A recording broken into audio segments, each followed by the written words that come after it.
aquí tenemos. Cuando presentamos el caso Bronson y otros casos que hemos presentado, siempre hemos hablado de writ o certiorari.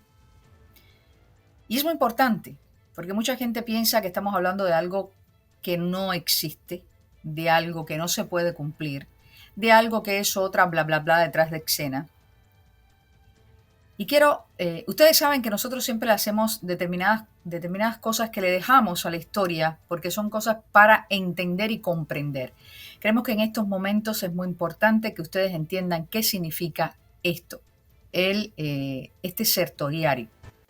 ¿Cuál es el significado que tiene? ¿Qué es un auto de certiorari? Definición, descripción general y ejemplo. Lo primero, antes de comenzar con todo esto, que quiero dejarles claro para que ustedes sepan, es que siempre tengan en mente tres cosas. Una, los jueces de la Corte Suprema no están ahí por obra y gracia de nada, a no ser de nosotros, que somos las personas que los ponemos a trabajar. Recuérdenlo siempre, los ponemos a trabajar para que ellos cumplan con lo que tienen que hacer. Eso es lo primero.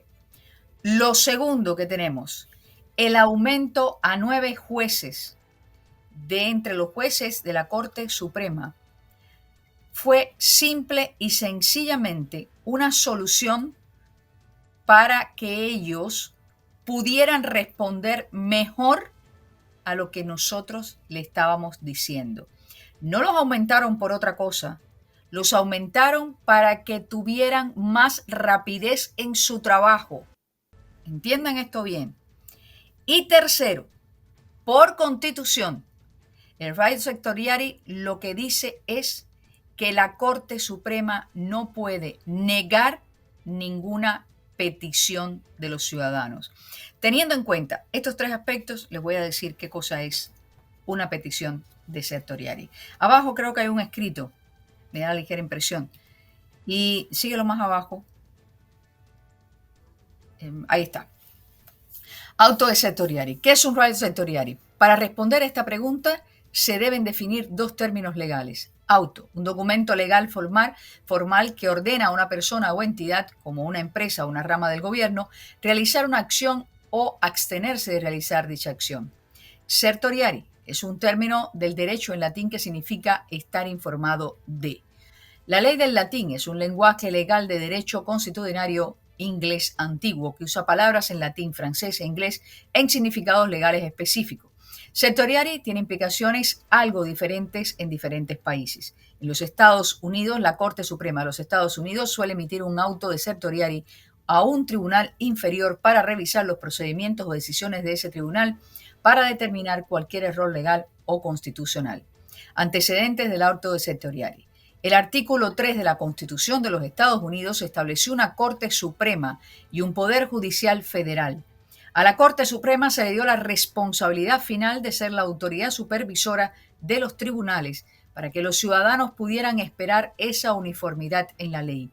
Hasta la Ley del Poder Judicial de 1891, la Corte Suprema estaba obligada a escuchar todos los casos debidamente remitidos a ella. En tales casos, la Corte Suprema tuvo que revisar todos los resúmenes, escuchar argumentos orales, emitir sentencias.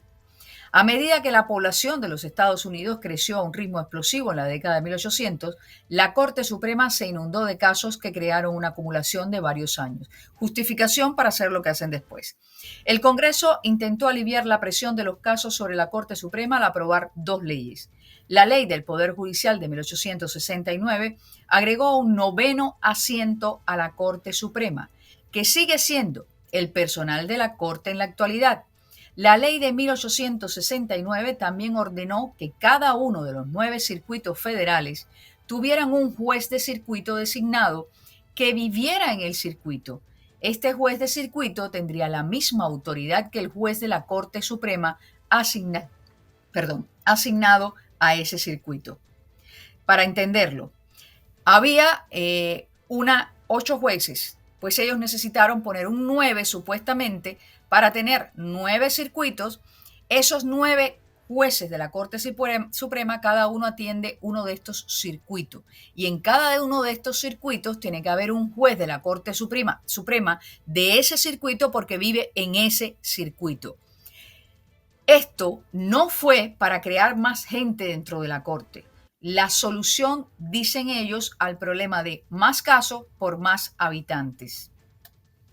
La ley del Poder Judicial de 1891 también abordó el problema de acumulación de casos de la Corte Suprema aún sin resolver.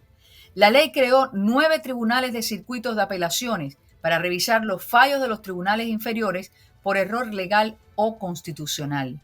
Los tribunales de apelación de circuito fueron los primeros tribunales federales diseñados para escuchar apelaciones de sentencias de tribunales de Distrito Federal. En la mayoría de los casos, los fallos de las Cortes de Apelaciones serían definitivos. Sin embargo, las decisiones de la Corte de Apelaciones pueden estar sujetas a revisión por parte de la Corte Suprema. El método por el cual la Corte Suprema decidirá qué casos revisar era el proceso de certiorari. En 1921, el presidente del Tribunal Supremo, William Howard Taft, solicitó al Congreso que aprobara una ley adicional para aligerar el número de casos en el Tribunal Supremo. Intimidó al Congreso durante 4 años antes de que se aprobara la ley del Poder Judicial de 1925. Después de la ley de 1891, la Corte Suprema todavía tenía que pronunciarse sobre el fondo de los casos apelados ante la Corte sobre la que tenía jurisdicción. Y bueno, nos cortaron un poco por aquí, pero el presidente del Tribunal Supremo, Taft, buscó dar a la Corte Suprema total discreción sobre los casos que escucharía. Si estamos hablando, y les voy a parar aquí, este señor William Howard Taft fue uno de los que creó no fue uno, más bien diríamos que fue el creador de lo que hoy conocemos como Skull and Bones, esa sociedad secreta. Con esto ya les puedo ir diciendo, y lo van a ver en su momento, ya les puedo ir diciendo por dónde venía el criterio de 1925, algo que no está inscrito en la Constitución. No está escrito en la Constitución. Significa que si usted es un juez constitucional, entonces usted tiene que entender que 9 jueces no es lo correcto. Lo correcto es tener los 8 jueces que nos tocan. Ellos tienen que oír los casos.